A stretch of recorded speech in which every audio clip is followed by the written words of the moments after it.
Banana slam jam.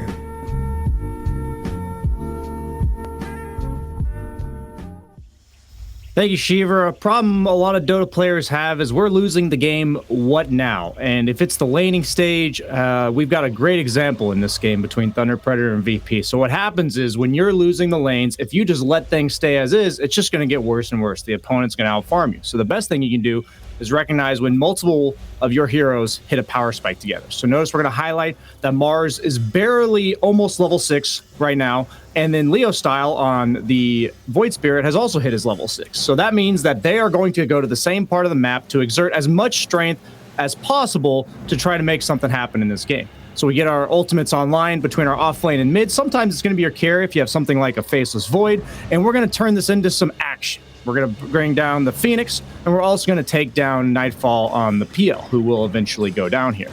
So then the next step is, once you open up the map a little bit, maybe with a kill or two, you try to take the opponent's safe lane tower. That's really important because it's the most valuable tower on the entire game in terms of how easy it is to take and how much farm it opens up for you. But this is VP. You know, obviously they end up winning this game, and we're seeing exactly what most teams and most Dota players at the highest level will do to come back in the game. They're not just going to let this happen.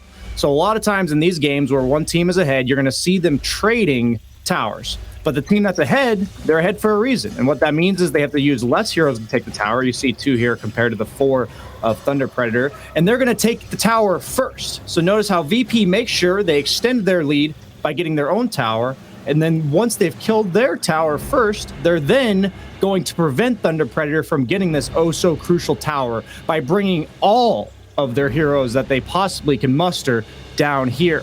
And so what this does is it creates a fight. And even though what we're going to see here is inevitably a 2-for-1 trade in favor of Thunder Predator, yes, the Terrorblade goes down right now, but then we're going to lose 2 heroes on the side of VP.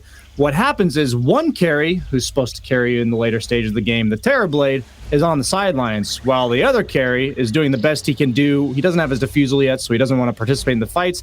During that entire engagement bottom, Nightfall takes the mid tower. So we're just seeing a lot of great fundamentals between both teams. One team desperately trying to come back, and the other team just slamming in the face. And there's a lot you can learn from this situation. There's a lot you can learn.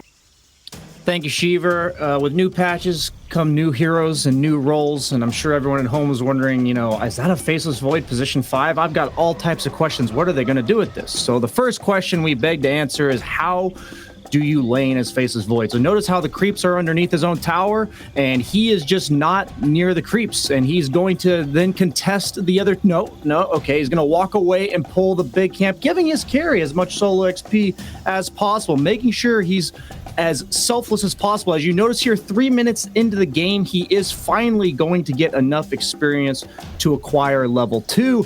So at 455, notice how he is still barely level 2, stacking a camp for his carry, and now he's finally going to start laning.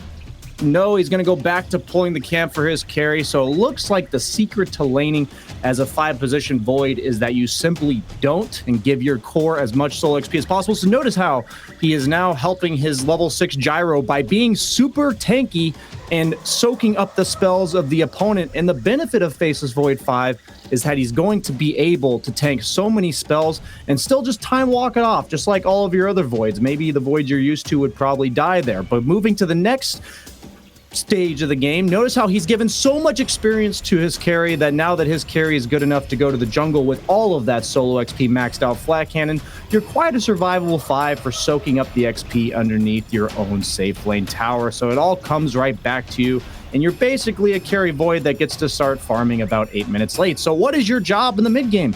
Your job is to be an ogre, an undying, a gank tank extraordinaire. As your carry farms, you get to watch them as you make sure you break the paths of smoke. And then, just like the Void you guys are used to, it may not be all that different from the ones that you have seen. You will TP into fights, chrono 2 heroes, and then do absolutely no damage. But that's the benefit, is even though we got to see how they made it work in the early game, at the end of the day, the only difference I saw between position 5 and position 1 Void is that when you get those sick late game chronos, you can probably just blame your teammates for not carrying you rather than not supporting you in the laning phase.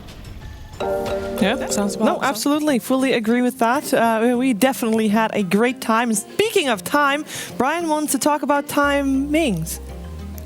That was my favorite transition yet from Shiva. Thank you, Shiva.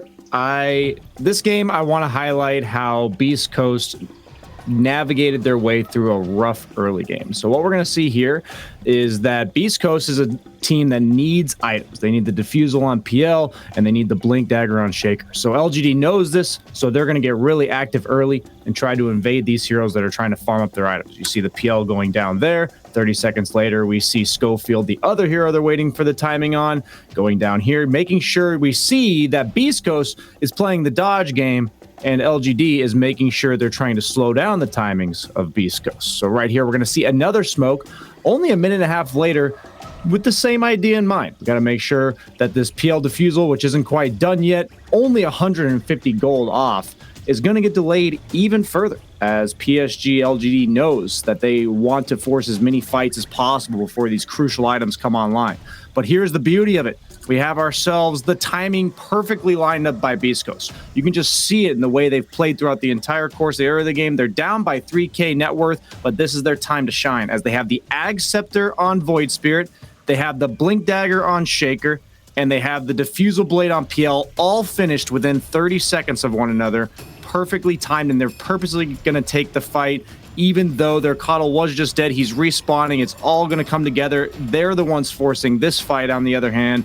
And even though it looked a little shaky for a second there, this is how they get past this 3k deficit that they were at just 13 minutes into the game. And you're going to see here, this is the beginning of the turnaround for Beast Coast. Obviously, the game had tons of stuff happen after this, but it was really cool to see how all of their item timings came together at the same time. Forget. Oh, hello. Oh. Hey. Thank you, Brian. Indeed, incredibly insightful. And again, I mean, Beast Coast, this was a pleasure to watch. And thank you, Shiver. So what we're going to see here is a clip of Team Spirit sieging the top tier 2 tower. And what's going to happen here is that Tundra is going to try to counterplay it. They're going to bring in the TP from the Visage, as well as the rest of the squad. And notice how the tower is going to barely live with a sliver of HP. And this is going to result in a chase from Tundra. And they're going to end up wiping Team Spirit about 3-0. And they were down by 2k 17 minutes in at a kill deficit 13-5. So this was the beginning of their comeback. But this whole play is not the highlight of this segment. Now, this is where all my fellow math nerds, I hope you appreciate this with me. We're going to see here that this tower lived with 93 HP.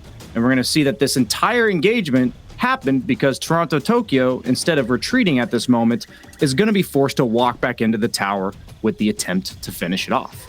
So now let's do some math. So Diabolic Edict last patch did 45 damage, and it also did extra damage to towers. It did 40% extra, which made it a net of 62 damage per explosion. But that damage was physical, and that physical damage is reduced by the 48% physical resistance of the tower.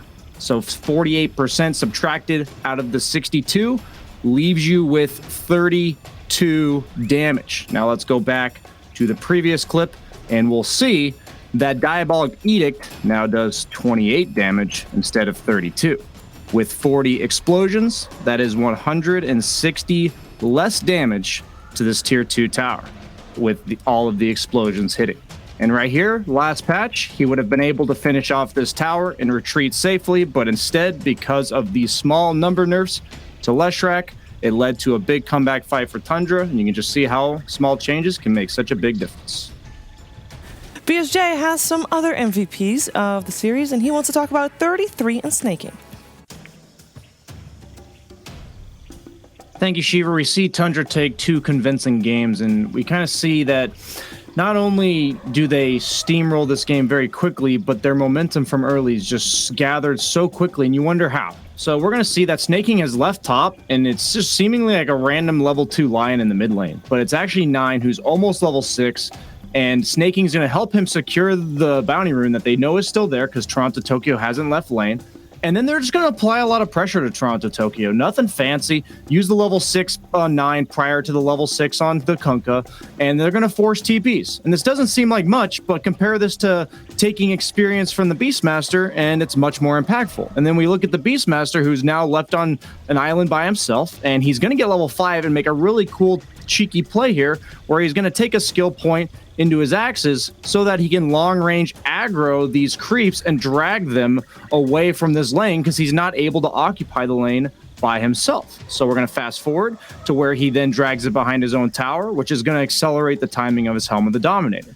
Now we're going to see that Mahoshka is going to take the big creep from this camp intentionally to deny the Helm Dom timing because they've also blocked this camp over here with this sentry. So Snake King is going to scout this out, and he's going to stack the camp for his offlaner, and then he's going to pull it towards 33 so that he can get the Helm Dom creep just ever so that much faster. And they're going to turn this play into a kill where they're going to look to dive the tower. They're going to pull the creeps away so that their creep wave is going to reach the tower, and Yatoro is going to be pressured to defend it. And with all of this acceleration of their timings, it's going to allow 33 to have his timings hit. 9's able to rotate prior to Toronto Tokyo. And all this stuff just seems to compound on itself. And there's so much efficiency. And I just love watching these guys play. Yeah, we definitely all love watching these guys play. They do all the little things that a lot of other players and a lot of other teams don't. So it's nice to see that happening and to make sure that all the other teams are being kept on their toes, because now all of a sudden everybody has to think about those little things. Thank you, Shiver. In this day of misinformation, I feel like it's really hard to know what's true and what's false. And it's on us individually to fact check everything we may hear. And at the beginning of this game, Kyle, I quote, said, "The Underlord aura is base damage reduction, which is incredibly good against a hero like Sven." And here I'm showing you that with the level 20 talent, Underlord's aura reduces 47% base damage reduction. So now we're going to tab to the next clip where we have a Sven with reasonable late game items, and he hits for about 1,000 damage.